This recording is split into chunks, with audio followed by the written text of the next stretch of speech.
આપણે કયા ચેપ્ટર વિશે વાત કરવાની છે અને શું જોવાનું છે તો એક ચલ સુરેખ સમીકરણ એટલે શું તો કે જે એક ચલ ધરાવે છે એવી સુરેખ પદાવલીથી બનતા સમીકરણને એક ચલ સુરેખ સમીકરણ કહે છે। એક ચલ ધરાવતી ચલ કેટલા હોય એક અને કેવી પદાવલી હોય તો કે સુરેખ પદાવલી ધરાવતી હોય એવા સમીકરણને આપણે શું કહીએ છીએ એક ચલ સુરેખ સમીકરણ। હવે પ્રશ્ન ઈ થાય ફરી પાછું એકવાર આગળ ભણી ગયા છે ફરીવાર રિપીટ કરી લઈએ। સમીકરણ એટલે શું તો કે ચલ અચળ અને બરાબર આ ત્રણ સંખ્યા ત્રણ વસ્તુઓ મળીને જે આખું પદ બને છે એને આપણે સમીકરણ કહીએ છીએ।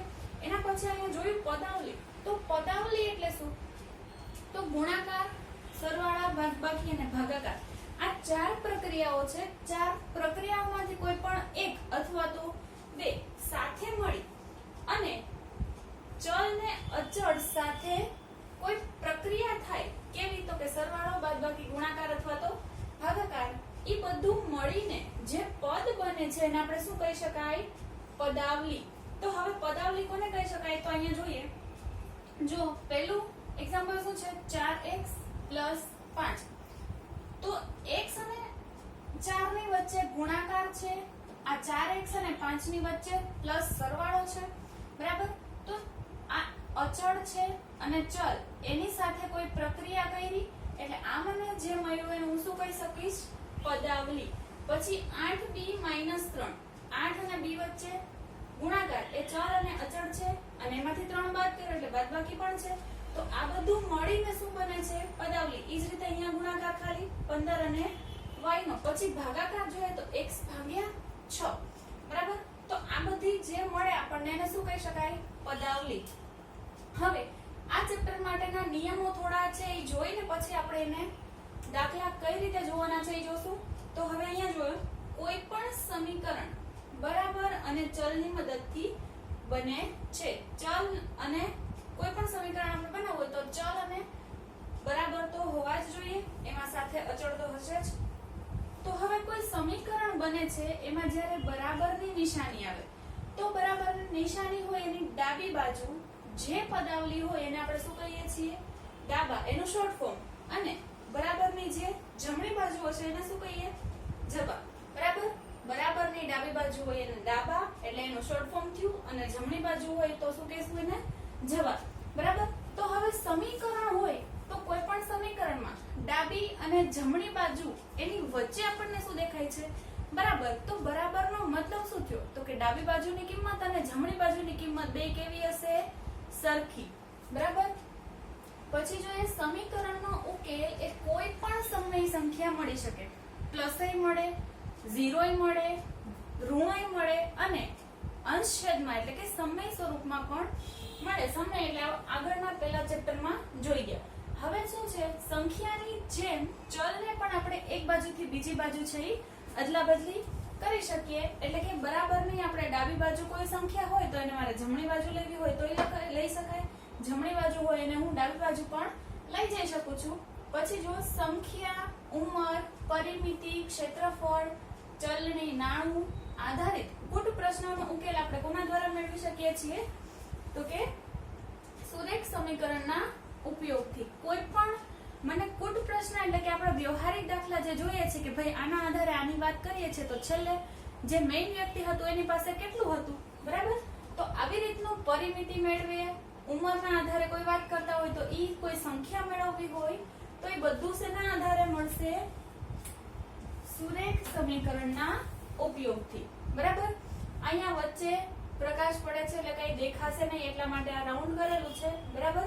હવે આ આપણે જે આગળના નિયમો જોયા સમીકરણ કઈ રીતે બને છે સમીકરણમાં કોનો ઉપયોગ થાય છે પછી સમીકરણમાં શું હોય તો કે પદાવલી કઈ બાજુ જમણી બાજુ અને ડાબી બાજુ કોની બરાબરની।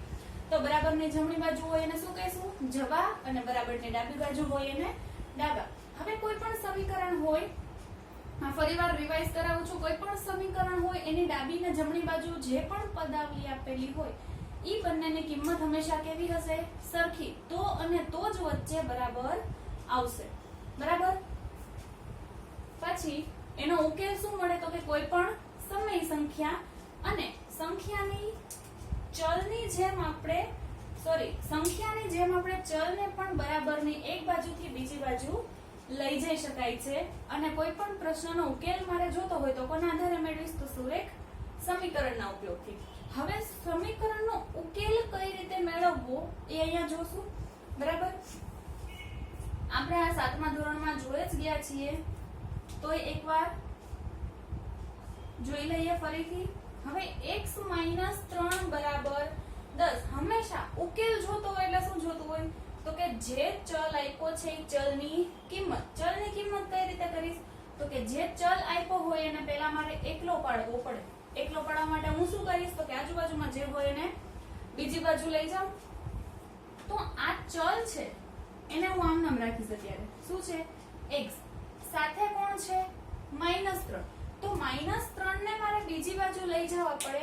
હંમેશા સંખ્યાની બાજુ એટલે કે સંખ્યાનું સ્થાન ફરે બરાબરની ડાબી બાજુ હોય અને જમણી બાજુ જાય તો એની નિશાની છે એ શું થઈ જશે બદલી જાય. અહીંયા 3 માઈનસ છે બરાબરની હું જમણી બાજુ લઈ જાઉં તો એ કેવા થઈ જશે +3. તો અહીંયા x આમનામ બરાબર ને બરાબર 10 + 13 એટલે 10 + 3 એટલે શું થશે x બરાબર 13. તો હવે x બરાબર 13 એટલે કે x ની કિંમત મને કેટલી મળી 13. જે આ ચલની કિંમત તમને મળે છે એ સમીકરણનો ઉકેલ થાય. હવે તમે સાચા છો એ જોવા માટે શું કરશો તો કે જે તમને ચલની કિંમત આપી છે એ ચલની જગ્યાએ મૂકો. x ની જગ્યાએ મૂકો 13. 13 માંથી 3 જાય 13 - 3 એટલે કેટલા આવશે 10. આપણે ઉપર જોયું કે બરાબરની ડાબી બાજુ અને જમણી બાજુ બંને બાજુની કિંમત કેવી હોય સરખી હોવી જોઈએ તો અને તો જ વચ્ચે બરાબર મળે. એટલે જો ચલની કિંમત સમીકરણમાં મૂકો ડાબી બાજુ અને જમણી બાજુ બંને બાજુની કિંમત સરખી મળે તો તમારો ઉકેલ સાચો છે અને જો સરખી ન મળે તો તમારો જવાબ છે એ ખોટો થાય. હવે એ જ પ્રમાણેનું બીજું એક્ઝામ્પલ. તો અહીંયા શું કીધું છે 3 પંચમાંશ + x બરાબર 14 પંચમાંશ. હવે એનો ઉકેલ મારે જોઈએ છે. ઉકેલ મેળવવો એટલે કોને પહેલા ગોતવાનું ચલને. તો ચલને x ને અલગ પાડવો છે. x ને હું અહીંયા આમ નામ લેવા દઈશ. આ બરાબર ના બરાબર બરાબરની જમણી બાજુ 14 પંચમાંશ છે અને આમ નામ રાખીશ. હવે ફરશે કોણ તો કે ચલની સાથે કોઈ પ્રક્રિયા થયેલી હોય એ. ચલની સાથે 3 પંચમાંશ શેમાં છે સરવાળામાં. તો બરાબરની જમણી બાજુ હું લઈ જાઉં તો શેમાં વહી જશે બાદબાકીમાં. એટલે એની બાદબાકી થઈ જશે -3 પંચમાંશ. અહીંયા x આમ નામ 14 પંચમાંશ -3 પંચમાંશ. હવે જો બેયના છેદ સરખા છે. છેદ સરખા હોય તો છેદ એક વખત ને શું થશે અંશની બાદબાકી. તો અંશમાં છે 14 - 3. અહીંયા આવશે x બરાબર 14 માંથી 3 જાય એટલે કેટલા વધશે 11 અને એના છેદમાં 5. એટલે તમને ઉકેલ કેટલો મળ્યો x બરાબર 11 પંચમાંશ. હવે x ની જગ્યાએ તમારે 11 પંચમાંશ રાખીને જોઈ લેવાનું. 3 પંચમાંશ છે +11 પંચમાંશ બેયના છેદ સરખા છેદમાં 5 આવશે.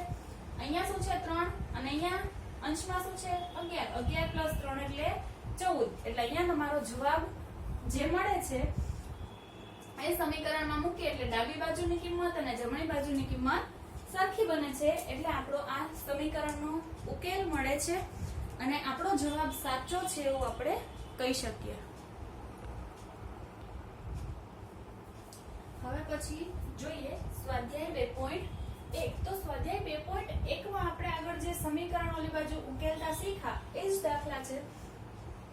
શું કીધું છે નીચેના સમીકરણ ઉકેલો. સમીકરણ ઉકેલવાની વાત આવે એટલે આપણને સૌથી પહેલા શું મગજમાં આવવું તો એ શું છે ચલ જે આપેલા હોય ઈ ચલને મારે એકલા પાડવા છે. હવે એકલા પાડવા માટે હું શું કરીશ એની સાથે સરવાળો બાદબાકી ગુણાકાર કે ભાગાકાર જે પણ હોય એની વિરુદ્ધ કામ કરવું પડશે. જો બાદબાકી હોય તો મારે ઓલી બાજુ લઈ જઈને શેમાં મૂકવું પડશે અને સરવાળામાં. જો અહીંયા સરવાળો આપ્યો છે તો ઓલી બાજુ લઈ જતા બાદબાકી થઈ જશે. પછી જો ગુણાકાર આપેલો હોય તો બીજી બાજુ જઈને ક્યાં જશે ભાગાકારમાં. અને જો ભાગાકારમાં આપેલો હોય તો જમણી બાજુ જઈને ગુણાકાર થશે. તો એ જ પ્રક્રિયા આપણે અહીંયા કરશું. જે આપેલું હોય એનાથી વિરુદ્ધ થઈ જશે. સરવાળાનો બાદબાકી બાદબાકીનો સરવાળો ગુણાકારનો ભાગાકાર ને ભાગાકારનો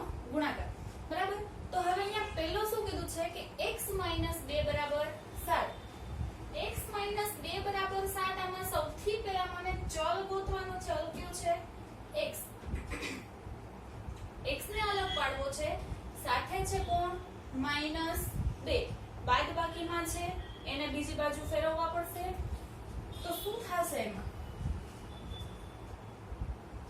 અહીંયા તેથી કરવાનું એટલે કે જે કામ આપણે કરીએ છીએ આગળના સ્ટેપ પરથી કરીએ છીએ એટલે x અહીંયા લખ્યો હવે -2 ને ઓલી બાજુ લઈ જતા એટલે બરાબરની જમણી બાજુ જે પદ આમ નામ હોય લખી નાખવાનું અને 2 ને ઓલી બાજુ લઈ જાય છે એ કેવા થઈ જાત પ્લસ તો અહીંયા હું કાઉન્સ કરીને લખીશ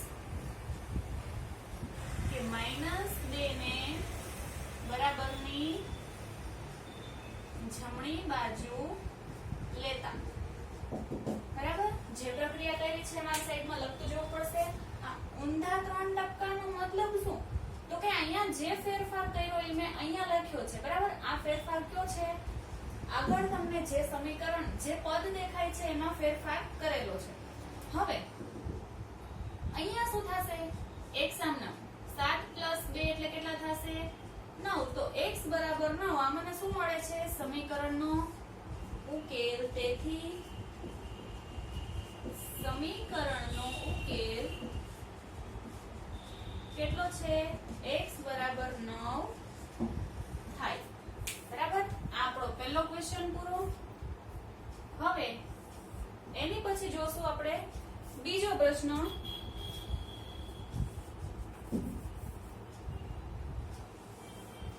તો બીજામાં શું છે y + 3 બરાબર 10 તો હવે આમાં ચલ કોણ છે તો કે y તો y ને મારે અલગ કરવો છે એટલે y આમ નામ રાખીશ બરાબરની બીજી સાઈડ લઈ જવું છે તો ન્યા જે પદ હોય એને પહેલા એમ નામ રાખશું હવે આ +3 છે એને હું ઓલી સાઈડ લઈ જઈશ નિશાની કેવી થઈ જશે વિરુદ્ધ એટલે માઈનસ થઈ જશે તો અહીંયા થઈ ગયા -3 એટલે કે 10 - 3 શું કર્યું મેં અહીંયા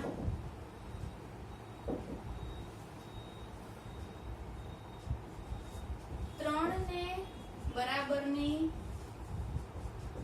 જમણી બાજુ લેતા 3 ને બરાબરની જમણી બાજુ લીધા એટલે શું થઈ ગયા માઈનસ હવે અહીંયા શું થશે y એમના 10 - 3 એટલે કેટલા આવશે 7 તો y બરાબર 7 એ શું મળ્યું મને સમીકરણનો ઉકેલ તેથી સમીકરણનો ઉકેલ કેટલા મળશે y બરાબર 7 થાય હવે એના પછી જોઈએ ક્વેશ્ચન ત્રીજી રકમ જોઈએ ત્રીજું સમીકરણ શું આપ્યું છે 6 બરાબર z + 2 હવે અહીંયા થોડોક ચેન્જ છે પણ તે બહુ જાજો બધો ચેન્જ છે નહીં ચેન્જ શું છે ખાલી બરાબરની ડાબી બાજુ જે ચલાવતો તો એને ક્યાં મૂકી દીધું બરાબરની જમણી બાજુ તો આપણે કન્ફ્યુઝ ન થાય એના માટે એને કર્યું છે તો હું આને z + 2 બરાબર 6 પણ લખી શકું મેં શું કર્યું બરાબરની બે બાજુને ઉલટાવી દીધી ડાબી બાજુ હતું એને જમણી બાજુ કરી નાખ્યું જમણી બાજુ હતું એને ડાબી બાજુ જવા દીધું બરાબર હવે આપણે એક્સચેન્જ કર્યા લખવાની જરૂર નથી હવે એમાંથી ઉકેલ જોતો હોય તો કોને અલગ પાડીશ z ને ચલ ને તો z અહીંયા આમનામ રાખીશ બરાબરની ઓલી બાજુ 6 છે એ પણ એમનામ રહેશે ફરશે કોણ 2 પ્લસ છે કેવા થશે માઈનસ જે પ્રક્રિયા કરી લખીએ કૌંસમાં 2 ને બરાબરની જમણી બાજુ લેતા બરાબરની જમણી બાજુ લીધું એટલે શું મળ્યું અહીંયા z બરાબર 6 - 2 એટલે કેટલા આવશે 4 તો મને સમીકરણનો ઉકેલ કેટલો મળ્યો z બરાબર 4 તેથી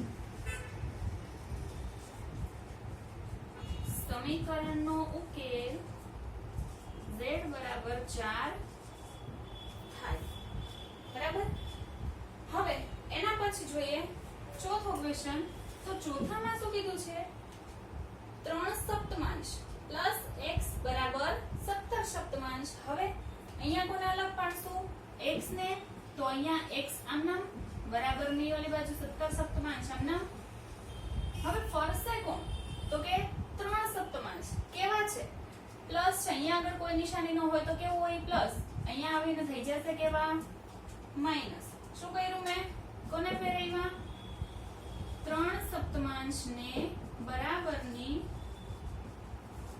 જમણી બાજુ લેતા. શું ફેરફાર આવ્યો એમાં? અહીંયા એક સામના બરાબર છેદના 7 સરખા છે તો છેદ એકવાર, વચ્ચે માઈનસ છે તો ઉપરના બે અંશની શું થશે? બાદબાકી, એટલે કે 17 માઈનસ 3. તો x બરાબર 17 માંથી 3 જાય તો કેટલા વધશે? 14 અને છેદમાં 7. તો 14 અને 7 નો છેદ ઉડે છે. 7 1 7, 7 2 14, અહીંયાથી 7 7 કેન્સલ. કેટલા વધે છે? x બરાબર 2 અને છેદમાં 1. ન લખો તો પણ ચાલે, લખવાની જરૂર નથી. એટલે મને સમીકરણનો ઉકેલ શું મળશે? x બરાબર 2. તેથી સમીકરણનો ઉકેલ x બરાબર 2 થાય. બરાબર? અહીંયા ચોથો ક્વેશ્ચન પૂરો. હવે જોઈએ પાંચમું સમીકરણ. શું કીધું છે? 6x બરાબર 12. તો 6x બરાબર 12 એના માટે હવે મારે ફેરવવા કોને પડશે? જો પ્લસ કે માઈનસ કોઈ આપેલું નથી, પણ x ની સાથે શેમાં છે? સંખ્યા. ગુણાકારમાં હોય તો ક્યાં જશે? હવે બરાબરની જમણી બાજુ જઈને ભાગાકારમાં. એટલે અહીંયા 6x લખવાના નથી, ફક્ત x લખીશ, આ બાજુ લખીશ 12 બરાબરની જમણી બાજુ જે સંખ્યા આપી હોય એમને. હવે અહીંયા ગુણાકારમાં 6 હતા, એ ક્યાં જશે? ભાગાકારમાં. એટલે આવશે ક્યાં? છેદમાં. તો બંને બાજુ કોને ફેરવ્યા? 6 ને બરાબરની જમણી બાજુ લેતા. બરાબર? જમણી બાજુ ગયો એટલે ક્યાં જાય છે? ભાગાકારમાં. તો અહીંયા છેદ ઉઠશે, 6 1 6 અને અહીંયા 6 2 12. તો 6 6 કેન્સલ. અહીંયા વધે છે કેટલા? x બરાબર 12 ની જગ્યાએ વધશે 2 અને છેદમાં કેટલા આવશે? 1. લખવાની જરૂર નથી. એટલે કે x બરાબર 2 એ શું મળે છે મને? સમીકરણનો ઉકેલ. તો અહીંયા લખીએ, તેથી સમીકરણનો ઉકેલ x બરાબર 2 થાય. બરાબર? હવે અહીંયા જોઈએ છઠ્ઠું સમીકરણ. છઠ્ઠામાં શું કીધું છે? t ના છેદમાં 5. એનો મતલબ કે t સાથે 5 શેમાં છે? ભાગાકારમાં બરાબર 10. તો અહીંયા શું થશે? હવે t ને એટલો પાડું છું, બરાબર ને આ બાજુ 10 એમને. ભાગાકારના 5 છે એ આ સાઈડ આવશે તો શેમાં જશે? ગુણાકારમાં. એટલે આપણે લખીએ અહીંયા 5 ને બરાબરની જમણી બાજુ લેતા. તો અહીંયા મને t બરાબર શું મળશે? 10 ગુણ્યા 5 એટલે 50. તો આ t બરાબર 50 શું છે? સમીકરણનો ઉકેલ. તેથી સમીકરણનો ઉકેલ કેટલો છે? t બરાબર 50 થાય અથવા મળે. તમારે જે લખવું હોય એ લખી શકાય. હવે સાતમું સમીકરણ જોઈએ. 2x છેદમાં 3 બરાબર 18. હવે જુઓ, અહીંયા બે પ્રક્રિયા એક સાથે આપી છે. કોઈ ચલ આપ્યો છે, ચલની સાથે એક સંખ્યા ગુણાકારમાં છે અને ચલની સાથે એક સંખ્યા ભાગાકારમાં પણ છે. તો હવે હું પહેલા કોને દૂર કરું? તો કે એની સાથે એની બાજુમાં જે બેઠો હોય એને નામ્યા રાખવાનું, આગળ પાછળ હોય એને અલગ કરી દો. તો પહેલા જશે કોણ? 3. તો અહીંયા આપણે શું લખશું? 2x સામનામ બરાબર ના બરાબર 18 ના 18 એમને. હવે આ 3 છે અહીંયા શેમાં છે? છેદમાં, એટલે કે ભાગાકારમાં. તો બરાબરની જમણી બાજુ જાય એટલે એ શેમાં આવી જશે? ગુણાકારમાં. તો અહીંયા આપણે શું કર્યું? કોને ફેરવ્યા? 3 ને.